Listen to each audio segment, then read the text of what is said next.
చాలామంది ఇప్పుడు రంగు దుస్తుల గురించి ఏ రంగు దుస్తులు వేసుకుంటే బాగుంటుందని చెప్పారు. ఇంకొంతమంది ఈ రంగు రాళ్ళు ధరిస్తే నవరత్నాలు ఈ రంగు రాళ్ళు ధరిస్తే బాగుంటుందంటారు. ఈ రంగు రాళ్ళు ధరిస్తే మీకు ఇంకా బ్రహ్మాండంగా ఉంటుందంటారు. అసలు ఈ నవరత్నాల గురించి ఏంటి? ఏ రంగు రాళ్ళు ధరించాలి? ఏవి ధరిస్తే లాభాలు ఉంటాయి? ఏవి ధరించకపోతే నష్టాలు ఉంటాయి? ఇప్పుడు ఒక వ్యక్తి వచ్చేటప్పటికల్లా అతను పుట్టిన టైంలో కృత్తికా నక్షత్రం 27 నక్షత్రాలు అంటే 27 నక్షత్రాల్లో ఒక్కో నక్షత్రంలో ఒక్కొక్కళ్ళు జన్మ అనేది కలుగుతూ ఉంటుంది అనమాట.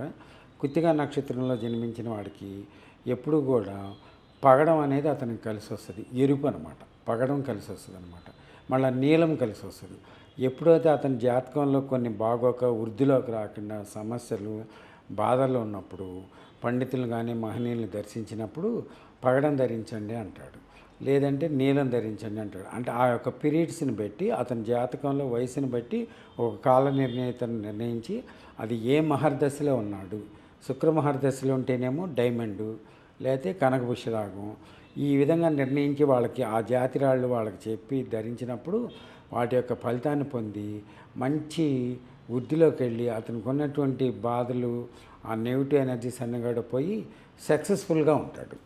ఎప్పుడు కూడా ఆ ఉంగరం పెట్టినప్పుడు ఊరికి అట్లా చూసినప్పుడు మనోజపం, మానసిక జపం, నేను పగడం పెట్టుకున్నాను గురువుగారు చెప్పారు మంచి జరుగుతుంది అని పెడతాడు.